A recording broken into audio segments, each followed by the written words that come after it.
Hi, this is Joe Elsasser, President and founder of Covisum and also a practicing financial advisor. And welcome to another FinPlan Friday. Today's topic is net unrealized appreciation. If you have clients who have company stock in their 401k plans that has highly appreciated over time, there may be a huge opportunity for tax advantage. And that opportunity is called net unrealized appreciation. In effect, your client is able to roll out those dollars that are in company stock into a brokerage account. They'll pay ordinary income tax only on the basis in that company stock. And they will be able to pay capital gains tax, which is most often at a lower rate on the appreciation when they sell it in the brokerage account. So it's a really important opportunity to explore with any client that has highly appreciated company stock in their 401k plan.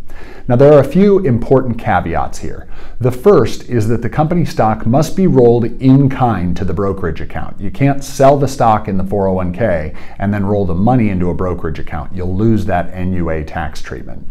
The second is that you'll really want to be planning around their other incomes. In other words, I would not want to exercise the NUA option while I'm still working, because if I do, I'm going to end up paying tax on the basis at my highest marginal rate, which is going to be stacked on top of my earned income. So most often, that first step in the NUA process, paying tax on the basis of the company stock, should be done in the year that the client retires or the year after, just depending on how much earned income. We want to make sure their earned income is low in the year that they actually execute that. The second consideration is that you'll most likely not want to recognize the capital gain in the same year that you recognize the basis. And the reason for that is that, and this is for middle income clients. Now, for your high income clients, it's not going to make much of a difference. But for middle income clients, if you can recognize the basis in one year, and then in the next year you can recognize some portion, if not all of the capital gain, you might be able to get some portion of that capital gain out at a 0 or a 15 without having the additional net investment income tax. So being really mindful of how much capital gain you're recognizing in each year, and oftentimes not recognizing that capital gain in the same year that you're recognizing the basis, is a lot of the planning that needs to go into a net unrealized appreciation situation. Now, one final thing to consider is the idea of stacking NUA with a Social Security strategy.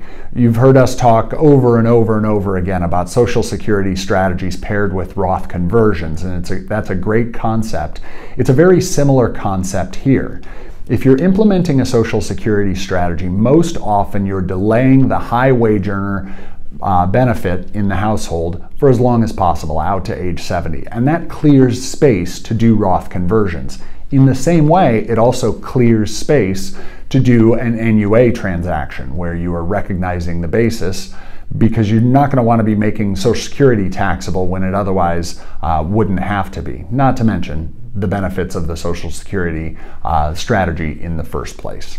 So pairing Social Security strategy with net unrealized appreciation, spreading out tax over a couple of years as you execute that NUA strategy, can be a highly valuable technique with your financial planning clients.